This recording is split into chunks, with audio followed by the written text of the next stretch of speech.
irmãos queridos, a paz do Senhor Jesus. Amém. Aproveitando que estamos em pé, abra comigo mais uma vez a sua Bíblia, no Salmo de número 89. Salmo de número 89 e o versículo de número 20. Leiamos outra vez. Achei a Davi, meu servo, com santo óleo o ungi. Outra vez. Achei a Davi, meu servo, com santo óleo o ungi. Terceira e última vez, só vocês agora. 1, 2, 3. Achei a Davi, meu servo, com santo óleo ungido. Amém. Podeis tomar o vosso assento, queridos. Primeiramente eu quero agradecer a Deus por sua infinita bondade, por sua misericórdia e graça. Glória a Deus. Quem é feliz porque é crente, levante a mão para o céu e diga glória a Jesus. Glória a Deus. Glória ao Espírito Santo. Oh, glória a Deus. Não existe felicidade maior do que servir a Deus, do que ser salvo na pessoa bendita de Jesus. Olhem para cá, por favor. Por que era que Deus amava tanto a Davi?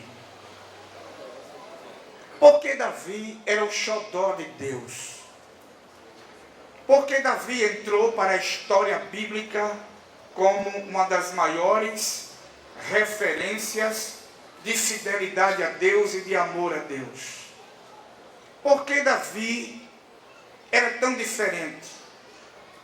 Por quê?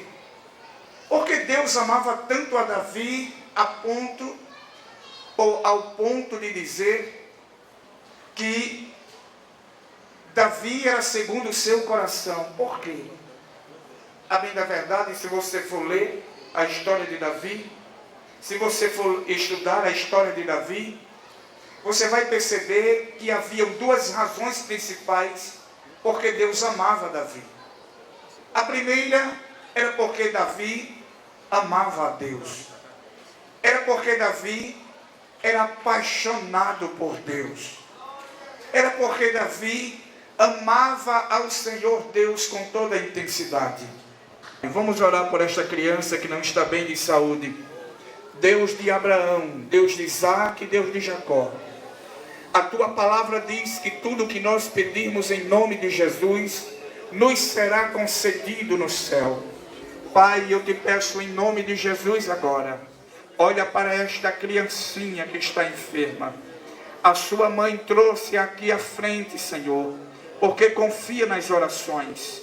Deus, eu tomo posse da autoridade que há no nome de Jesus e repreendo agora, expulso agora e ordeno agora que toda complicação que tenha atingido este organismo seja desfeita agora.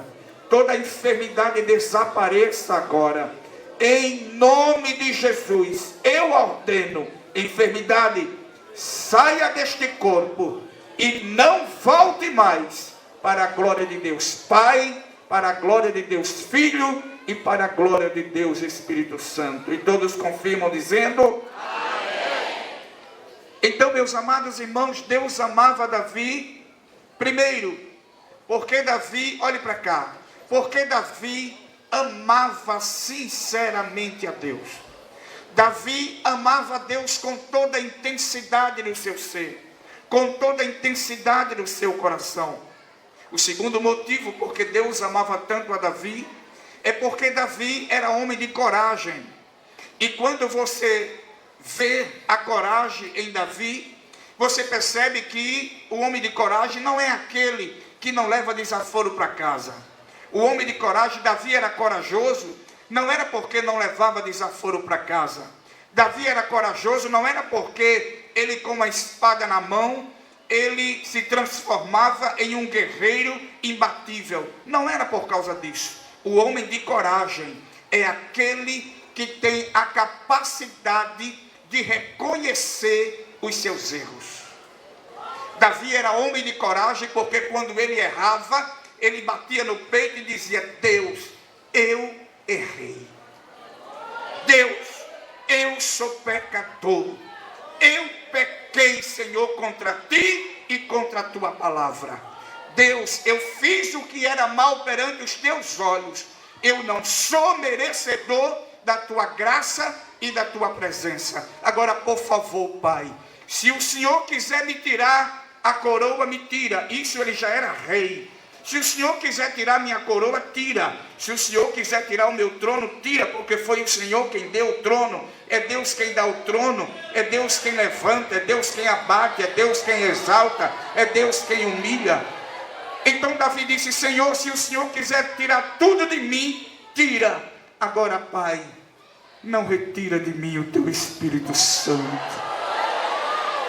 porque eu posso viver sem a coroa, eu posso viver sem o trono, eu posso viver sem os aplausos, eu posso viver sem os confetes, eu posso viver sem os amigos, eu posso viver sem as honras, eu posso viver sem as vestes reais, mas a minha vida é impossível sem a tua presença, sem a presença do teu Espírito. Era por isso que Deus amava tanto a Davi. Era por isso que Davi era o xodó de Deus. Olhe para mim. Davi tinha tanta intimidade com Deus. Davi era tão apaixonado por Deus e Deus era tão apaixonado por ele, que um dia ele fez algo que era proibido. Ele não podia fazer aquilo sob pena de pagar com a própria vida. A Bíblia nos conta que ele estava vivendo um período de muita tribulação, sendo perseguido, não tinha o que comer, morando nas cavernas, morando no deserto. Ele e mais 400 homens endividados, problemáticos. E um dia ele estava com muita fome, não tinha nada para comer. E o homem com fome, ele fica desesperado. O homem com fome, ele faz qualquer coisa para comer e ele faz uma loucura. A Bíblia diz que ele entra na casa do Senhor. Ele entra no tabernáculo do Senhor e não podia entrar. Só quem podia entrar no tabernáculo eram os sacerdotes. Os sacerdotes que manipulavam os vasos sagrados da casa do Senhor. Os sacerdotes que ministravam perante Deus ali no tabernáculo. Mas a Bíblia diz que Davi entra na casa do Senhor e ele faz outra coisa que era terminantemente proibido. Ele podia ser morto, ele podia ser fulminado ali dentro pela santidade de Deus que estava naquele lugar. Mas a Bíblia diz que ele entra, além de entrar na casa do Senhor, a Bíblia diz que ele se apossa dos pães da preposição, os pães sagrados, comem dos pães e ainda dá os pães para os seus amigos. E sabe o que aconteceu? Absolutamente nada. Sabe por quê? Porque Davi era íntimo de Deus. Quem é íntimo de Deus pode entrar na intimidade dele. Quem é íntimo de Deus pode entrar nos cômodos da sua casa. Davi era íntimo de Deus. Por isso que Deus era tão apaixonado por ele. Mas quando nós lemos esse texto, nós encontramos aqui pelo menos dois verbos. O verbo achar e o verbo ungir. O verbo achar aqui significa achar depois de procurar minuciosamente. Depois de procurar com diligência. Isso quer dizer que Deus procurou um homem com muito cuidado. Deus procurou um homem diligentemente. Deus procurou um homem minuciosamente para ocupar o trono de Israel que estava vazio. Estava vazio porque o rei de Israel, Saul, havia pecado contra Deus, havia desobedecido a Deus. Deus o rejeitou como rei, Deus o rejeitou como governante do povo. Então Deus estava precisando de alguém para ocupar o lugar de Saul, no trono de Israel, no governo de Israel. E Deus vai procurando, Deus procura. Louvado seja o nome do Senhor. E eu sou apaixonado por Deus. Eu me encanto com Deus, porque Deus não foi procurar nos palácios. Deus não foi procurar nos lugares melhores daquele tempo. Deus não foi procurar nos exércitos. Deus não foi procurar onde tinham os melhores guerreiros. Deus não foi procurar no meio dos nobres. Sabe onde foi que Deus foi procurar? E achou? No meio do pasto, no meio das ovelhas. Deus achou um menino. Mas o que foi que Deus viu naquele menino que o atraiu? Olhe para mim. Deus viu algumas coisas, algumas qualidades naquele menino que o atraiu. E deixa eu dizer para você uma verdade. Deus, Ele é tão grande, Ele é tão poderoso, Ele é tão altíssimo, que a nossa mente não consegue imaginar a grandeza dEle. Ele é muito mais do que você imagina durante toda a sua vida. Ele é muito mais do que a Bíblia diz que Ele é.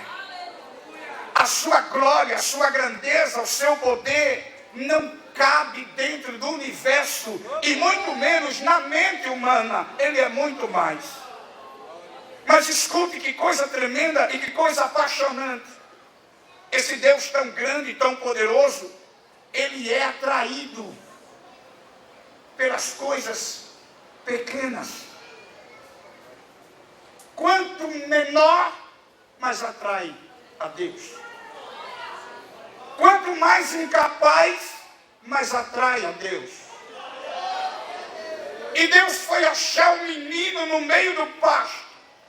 Agora escute, Davi, ele tinha tudo para não dar certo.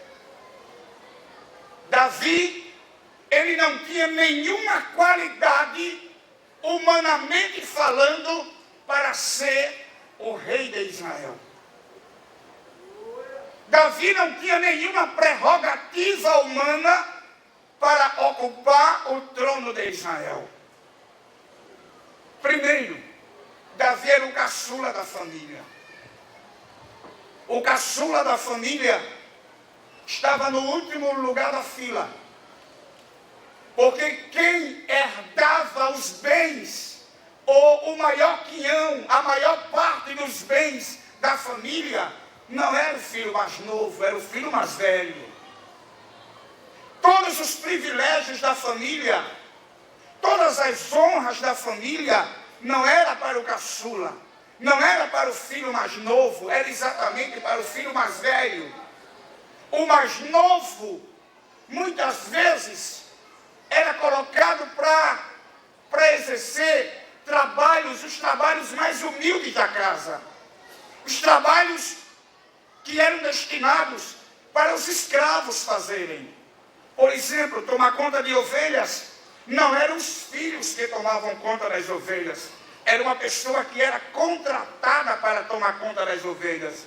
Os filhos não tomavam conta das ovelhas. No caso da família de Jessé, quem foi tomar conta das ovelhas foi o caçula. E eu posso falar sobre isso porque eu sou o caçula da família. Os irmãos mais velhos às vezes querem mandar na gente. Não é? Se acha o dono da gente. Se vai tomar banho, pega a minha toalha que eu vou tomar banho. Mas eu estou brincando não. Eu sou mais velho, eu mando em você, vá pegar a toalha. Vai comprar isso para mim, mas eu não vá comprar porque eu sou o irmão mais velho, então eu mando em você. Eu sei o que é isso, que eu sou o caçula da família. Davi era assim. Foi colocado para tomar conta das ovelhas, mas além disso, ele tinha um outro problema.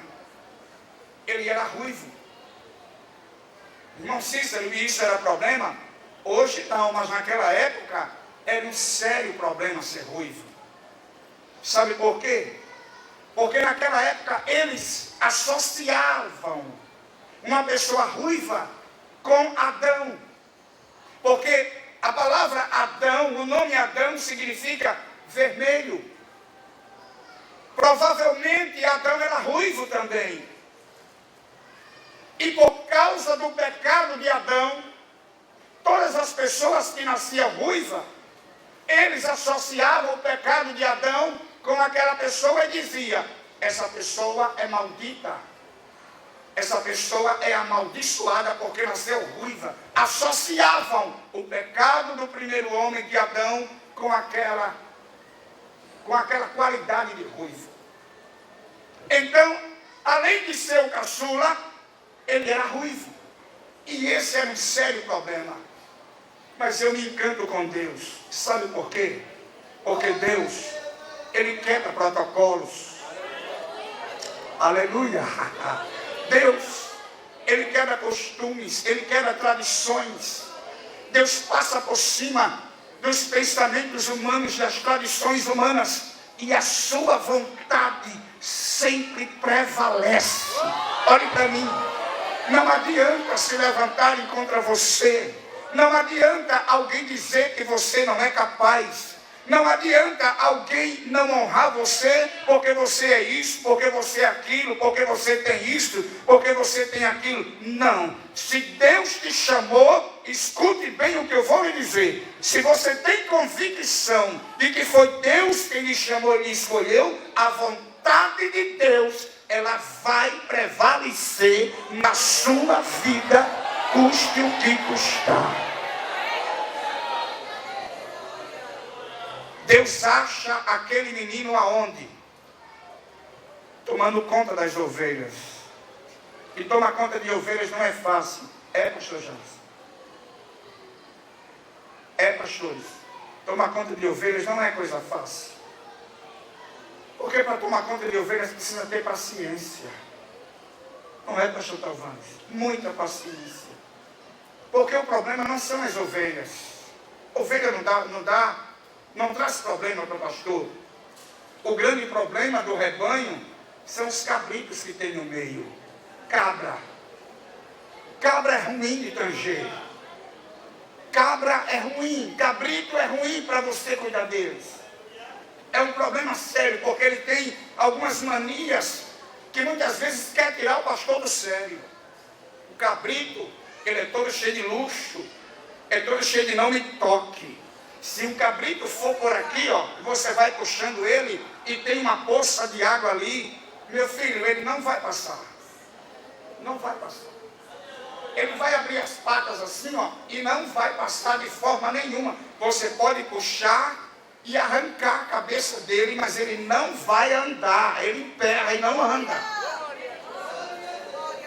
E o que é que o pastor vai fazer? O pastor tem que caminhar, tem que passar. Aí o pastor vai pegar o cabrito, vai colocar nos ombros e vai passar com ele dentro da água. Mas o cabrito tem outras manias. Uma outra mania que ele tem, sabe qual é? É gostar de lugares altos. O cabrito gosta de lugares altos. Ele sobe os penhascos, fica lá em cima, começa a berrar. Sabe por quê? Porque ele subiu e agora não sabe descer.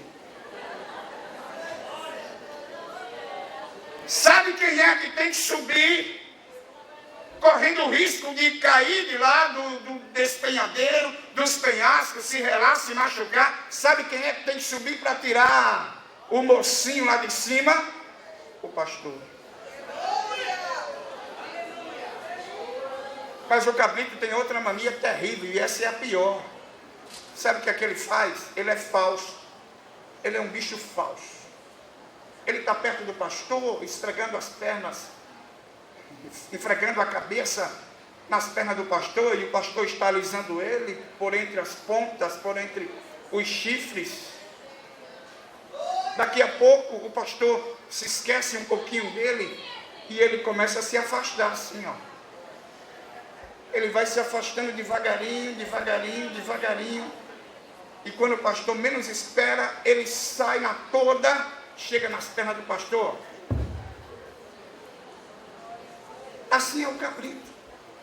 Mas Deus coloca o homem lá para tomar conta do rebanho, para ele aprender a ter paciência, aprender a lidar.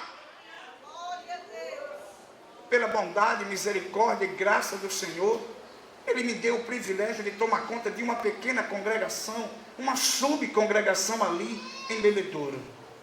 E quando Deus falou comigo que eu ia, falou com a minha esposa, falou comigo que nós íamos para aquele trabalho, eu falei para Deus: Deus, eu não tenho um coração de pastor, Deus. Eu tenho um coração de evangelista. Eu gosto de pregar e ver o povo vindo te aceitar como Salvador. Esse é o meu coração. Mas se o Senhor me quer lá, Deus, me dá um coração de pastor. Porque coração de pastor é assim, ó. Vem alguém, se aproxima do pastor. Pastor, eu quero falar com o senhor. Pois não, minha querida, senta aqui. E a pessoa senta e começa a contar a história desde que estava no ventre da mãe. Aí começa, são 2 horas de conversa. 2 horas e começa a contar. E o pastor, com toda a paciência, tem que ouvir, porque é ovelha. E sabe de uma coisa? Deus está me dando um coração de pastor. Aleluia. Deus coloca lá para ter paciência, para aprender, para saber lidar com as pessoas. Escute. Deus estava olhando aquele menino, Deus sentado no seu trono, estava vendo aquele menino tomando conta do rebanho, com todo o amor, protegendo as ovelhas. Quando vinha um urso, Davi ia para cima. Quando vinha um leão, ele não deixava os leões tragarem as suas ovelhas. E Deus observando lá do céu. Aí quando Deus observa, e além disso, quando Davi olhava para o rebanho e não via nenhum perigo, sabe o que era que ele fazia? Pegava a sua harpa e começava a adorar o Todo-Poderoso. Aleluia. Enquanto as ovelhas estavam pastando ou bebendo água, Davi estava com a sua harpa, adorando ao Criador dos céus e da terra. E Deus lá do seu trono olha para a terra e olha para o campo. E quando Deus olha, eu acredito que Deus pensa: achei o homem que eu estou procurando. Achei o homem que eu estou procurando. Olhe para mim.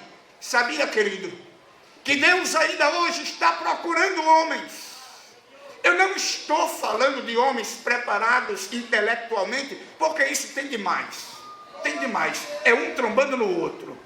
Eu não estou falando de pessoas que têm os seus títulos acadêmicos. Isso é bom? Não. Isso é maravilhoso. É bom ter títulos acadêmicos. Mas não é isso que Deus está procurando, porque isso já tem demais. O que Deus está procurando é homens e mulheres que sejam apaixonados por Ele. Aleluia. Será que aqui nesta noite tem alguém apaixonado por Deus? Deixa eu ver.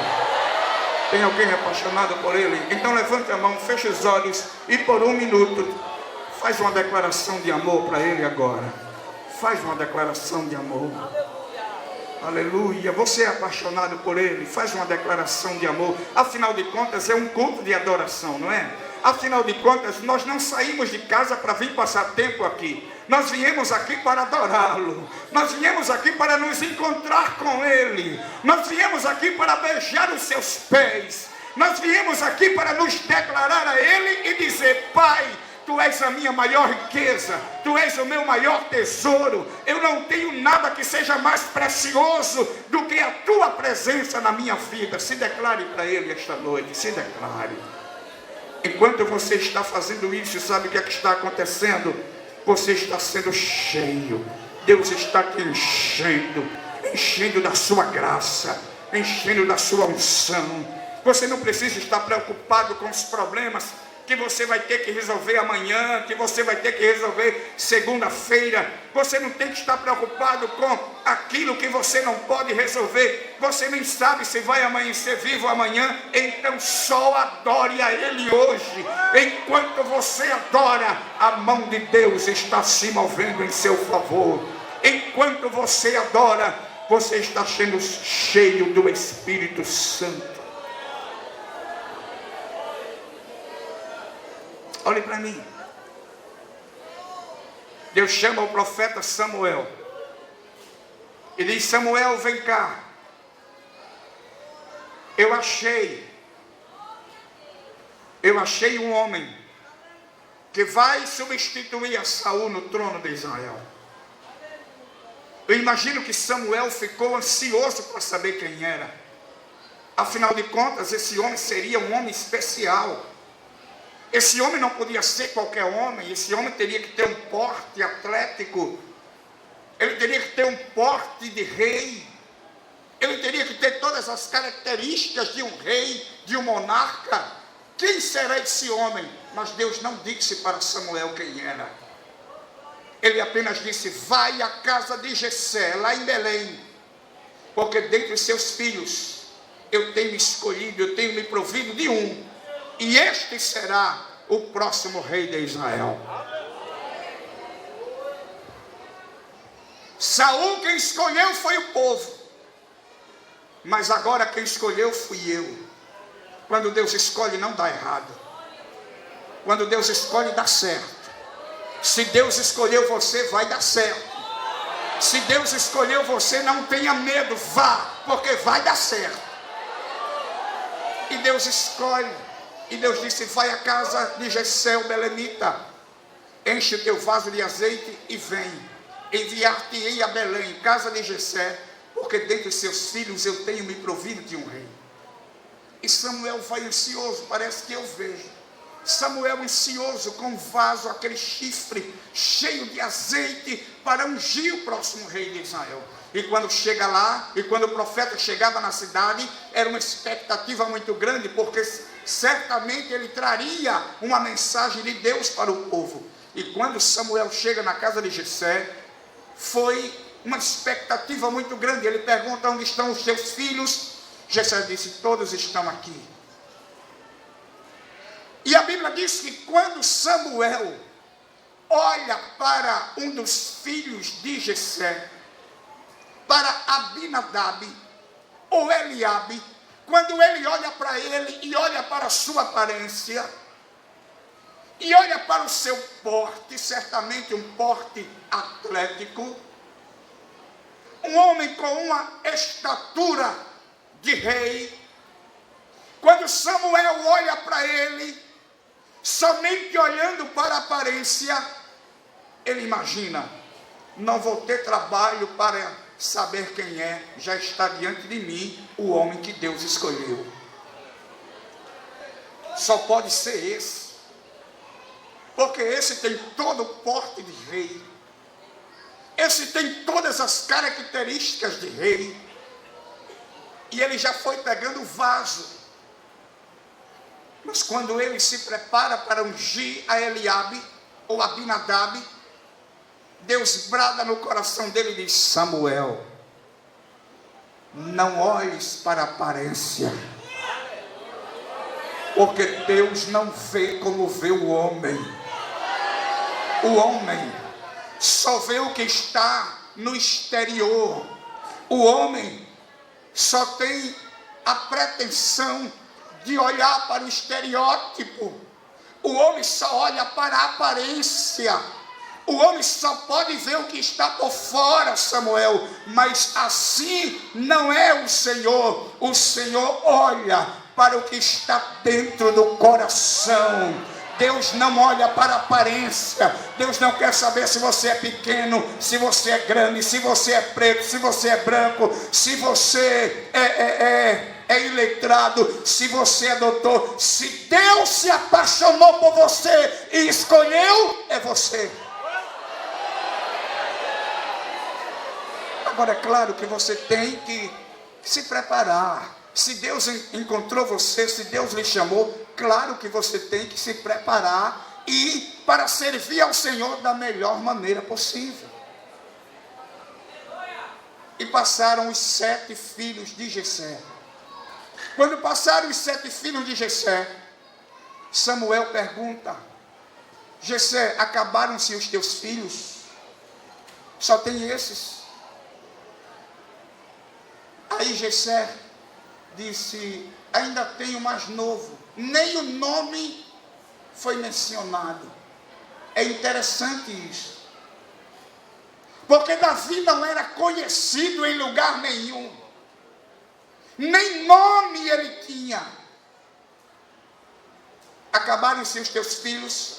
Ele disse, ainda tem o caçula, humilhou. Ainda tem o mais novo. Aí Jessé disse, manda chamá-lo. Para desencargo de consciência, manda chamá-lo.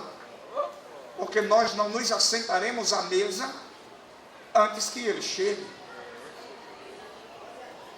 E foram buscar a Davi. Lá vem o menino. Era um adolescente. E ele vem com a bolsa de pastor atravessada no peito. E ele vem com um cajado de pastor na mão.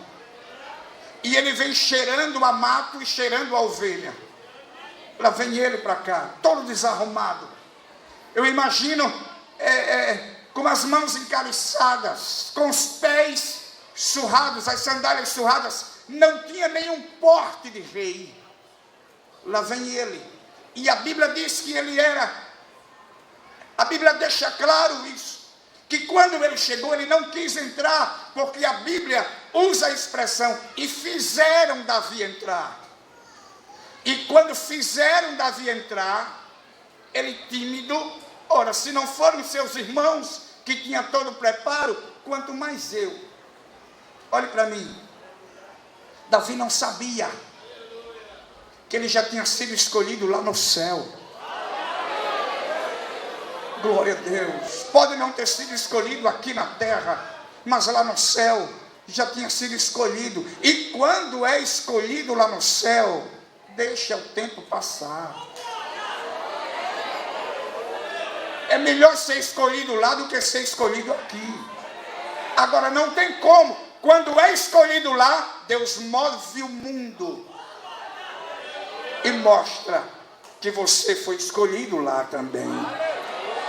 Fizeram ele entrar. Quando ele entra, parece que Samuel estava assentado. O profeta não estava em pé, estava sentado. E parece que ele já tinha relaxado e parece que ele pensava, bom, se não foram os 7 filhos de Jessé, o caçula é que não vai ser mesmo. Eu acho que eu me enganei. Eu acho que não foi Deus que falou comigo. Mas quando o menino entra, Deus brada de novo no coração de Samuel e diz, levanta-te, Samuel, porque este é aquele que eu escolhi. Unge-o, porque esse será o próximo rei de Israel. A Bíblia diz que Samuel levanta-se, pega o chifre do azeite, eu acredito que tremendo, e quando derrama o óleo sobre Davi, sabe o que aconteceu? Cumpre-se o segundo verbo deste versículo, Deus unge a Davi. Tanto Samuel ungiu, como Deus ungiu também, porque a Bíblia diz que quando Samuel derrama o azeite, o Espírito de Deus se apoderou de Davi a partir daquele momento. Aleluia, glória a Deus. Escute. Antes do versículo 13 do capítulo 16 do primeiro livro de Samuel, você não vai encontrar o nome de Davi em lugar nenhum. Antes do versículo 13, procure o nome de Davi. Você não vai achar. Sabe por quê? Porque Davi era anônimo. Davi não tinha nome, não tinha expressão, não era conhecido. Sabe quando foi que ele passou a ser conhecido? A partir do versículo 13, quando a unção veio sobre ele. Escute, quer ser conhecido, quer entrar em evidência, quer que as pessoas lhe vejam, seja cheio da unção. Seja cheio da unção. Não precisa fazer mais nada, é só ser cheio da unção. A partir daquele momento, quando o Espírito de Deus se apodera de Davi, sabe o que foi que aconteceu? O Espírito de Deus começa a mover a vida daquele menino. O Espírito de Deus começa a dirigir a vida de Davi. O Espírito de Deus começa agora a aparecer na vida de Davi. E o primeiro caso foi exatamente em relação a Saul. um espírito ou espíritos malignos se apoderaram de Saul. Ele não conseguia dormir, ele não conseguia ficar sentado no trono, ele não conseguia fazer nada, não conseguia viver em sociedade, porque os demônios lhe atormentavam. E quando ele estava atormentado, a tendência dele era de suicídio e matar as pessoas. E alguém pensou: aonde é que nós vamos encontrar alguém que possa tocar, cantar um hino para acalmar o rei, para que o rei relaxe, para que os demônios deixem o rei em paz? Onde é que nós vamos encontrar alguém assim? Foi quando alguém levantou-se e disse: eu conheço um moço, eu conheço um rapaz, é o filho de Jessé, o belemita. Sabe de uma coisa? Este rapaz, ele é sisudo. E eu pensei que sisudo era uma pessoa da cara feia. Eu achava que sisudo era uma pessoa que andava com uma cara imorrada. Mas não. A palavra sisudo quer dizer a pessoa que pensa antes de falar. Uma pessoa que não fala qualquer coisa. Era uma pessoa prudente. E o testemunho que falaram dele foi: o rapaz, o filho de Jessé, é um rapaz sisudo, de boa aparência, ele sabe tocar, e tem mais um detalhe: Deus é com ele. Aleluia. Manda chamá-lo depressa. E quando ele vinha, quando ele veio com a sua harpa de lado, glória a Deus, faz toda a diferença isso. Ele podia ter boa aparência, ele podia ser prudente, sisudo, ele podia saber tocar, mas o que fez toda a diferença era a presença de Deus na vida dele. Era a unção de Deus na vida de Davi. E quando ele chegou, ele começa a dedilhar sua harpa. Eu não sei qual foi o hino que ele cantou. Eu não sei se foi o Salmo 23, ou se foi o Salmo 46, ou se foi o Salmo 124. Eu sei que ele cantou um hino. E à medida que ele ia cantando e tocando a sua harpa, cheio da unção de Deus, os demônios que estavam na vida do rei Saul não suportaram a unção que estava na boca daquele menino, e os demônios desapareceram. Olhe para cá, meu filho. Os demônios, Satanás e o seu império satânico, ele não tem medo de você, ele não tem medo da sua aparência, ele não respeita a sua eloquência quando você prega ou quando você canta, ele não está nem aí para o tempo de crente que você tem. Para ele tanto faz se você aceitou Jesus há 50 anos, ou se você é um novo convertido que aceitou Jesus ontem. Mas sabe o que é que faz com que o diabo recue? Sabe o que é que faz com que o diabo caia prostrado? É a unção de Deus na sua vida. É a presença de Deus na sua vida.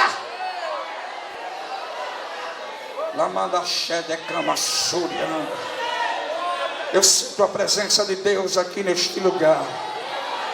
E sabe de uma coisa?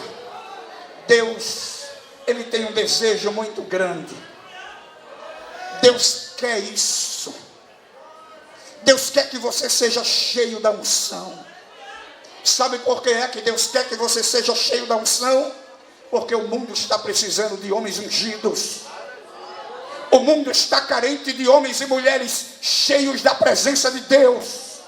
Sabe, senhores, e você que está me assistindo ou que vai assistir daqui mais alguns dias, sabe, a maior crise do Brasil não é econômica, não é social.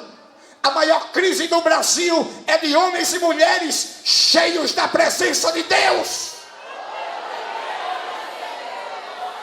Se nós tivéssemos no Brasil o dobro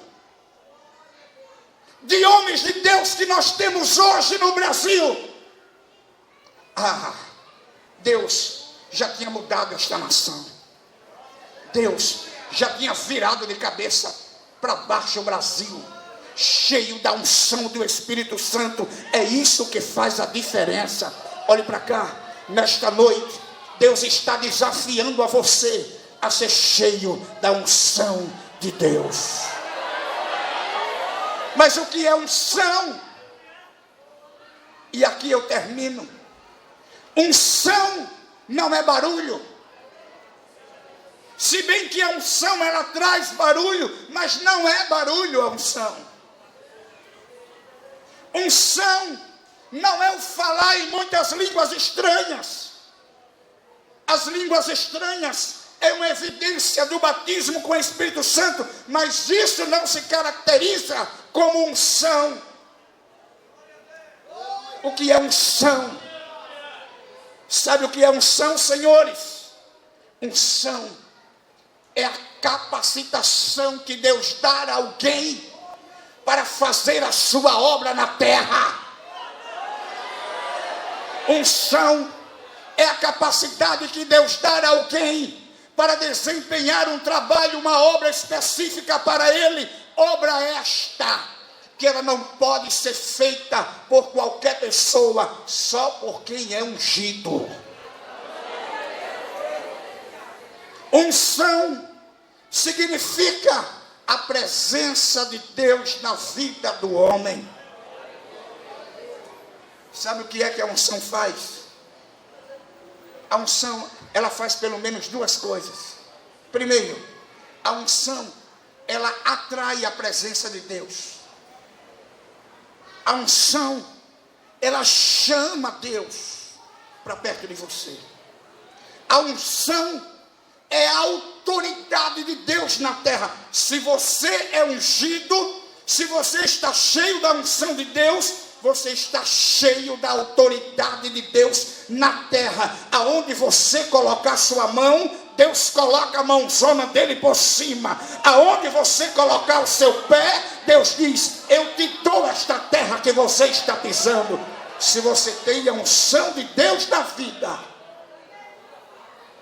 o inferno lhe respeita. A unção de Deus, ela atrai.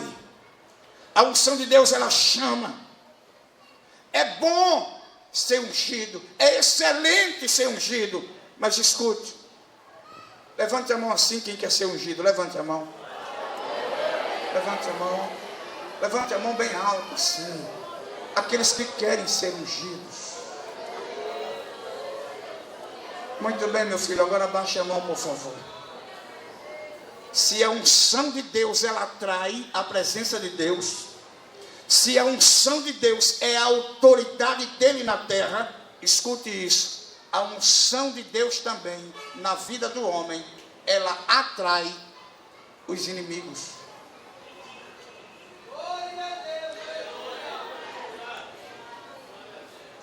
Se a unção de Deus é a autoridade e atrai a presença de Deus, prepare-se, porque se você for ungido, a unção que está em você vai atrair os inimigos e os invejosos também. Enquanto Davi não foi ungido, até o versículo de número 13 do capítulo 16 do primeiro livro de Samuel, enquanto ele não foi ungido, ele vivia no bem bom, vivia em paz. Mas a partir do versículo 13, quando ele foi ungido e Deus começou a entrar em evidência na vida de Davi, começaram também os problemas. Um espírito de ciúme e de inveja tomou conta de Saul, e o desejo de Saul era matar Davi. Por que Saul queria matar Davi? O que foi que Davi fez com Saul? Nada. Não cometeu crime nenhum. Sabe qual era o problema? A unção. Porque Deus começa a usá-lo. Deus começa a se mover na vida daquele menino. Escute. Quem quer ser ungido, levante a mão. Quem quer ser ungido? Quer ser ungido? Quer ser ungido? Agora, meu filho, se prepare, porque os invejosos e os inimigos vão se levantar. Só que tem um detalhe: se levanta e cai, se levanta e cai, se levanta e cai, se levanta e cai. 1000 cairão ao teu lado e 10.000 à tua direita, mas tu não serás atingido, porque a unção não vai deixar, a unção não vai permitir. Por favor, se coloque de pé.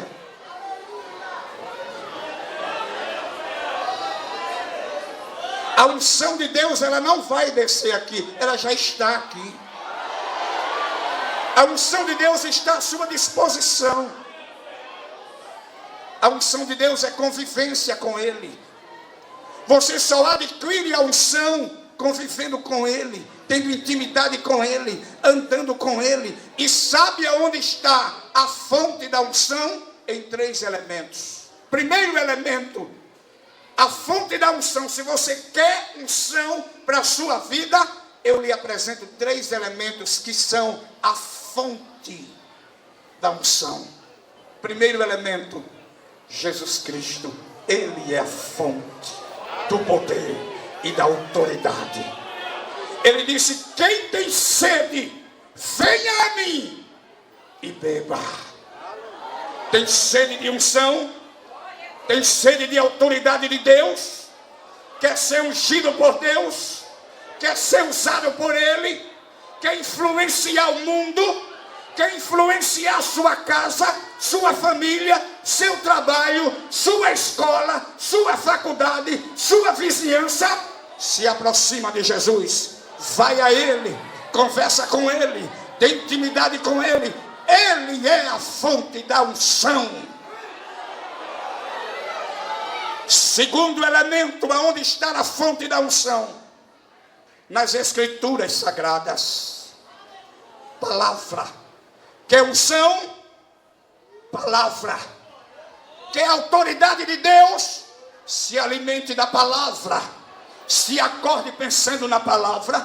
Vá trabalhar pensando na palavra. Volte para casa pensando na palavra. Vai dormir pensando na palavra. Sonha com a palavra. Se alimenta da palavra. Bebe a palavra. Enquanto você está fazendo isso, a unção de Deus vai tomando conta da tua vida. A unção de Deus vai entrando no teu ser e vai influenciando a tua vida. A segunda fonte de unção está nas Escrituras Sagradas. A terceira fonte da unção está no Espírito Santo. João capítulo 7, versículos 37 a 39. Jesus diz: quem tem sede, venha a mim e beba. Porque quem crê em mim, como diz as Escrituras, rios de água viva fluirão do seu interior. Aí João explica que Jesus estava dizendo isso, referindo-se ao Espírito Santo que receberia todos aqueles que nele crescem. Porque até aquele momento o Espírito Santo não teria sido dado ainda, porque Jesus não teria sido glorificado. A terceira fonte de unção é o Espírito Santo, que é unção, que é autoridade de Deus, que é poder para vencer o pecado, o mundo e Satanás, que é unção, que é autoridade de Deus para ser usado por Ele na terra. Conversa com o Espírito Santo, seja amigo do Espírito Santo. Por favor, curve a sua cabeça, levante a sua mão direita para o céu. Levante a mão direita para o céu, levante. Pai, aqui estão os teus filhos, aqueles que tens escolhido do mundo, aqueles que um dia ouviram a voz do teu Espírito Santo.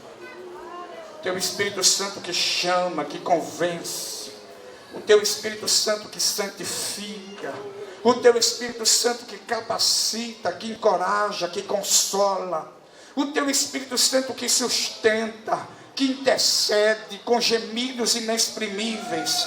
Ah, meu Pai, Muito obrigado pela presença do Espírito Santo, porque se não fosse o Espírito Santo na nossa vida, nós não conseguiríamos dar um passo adiante. Se não fosse a presença do teu Espírito Santo, aonde estaríamos nós agora? Mas é Ele que nos segura, é Ele que nos sustenta, é Ele que nos renova, é Ele que nos fortalece, é Ele que está trabalhando em nós, preparando a nossa vida para o grande encontro. Deus, eu te peço em nome do Senhor Jesus, que nenhuma das pessoas que estão aqui, que cada uma delas possam ser a cada dia cheias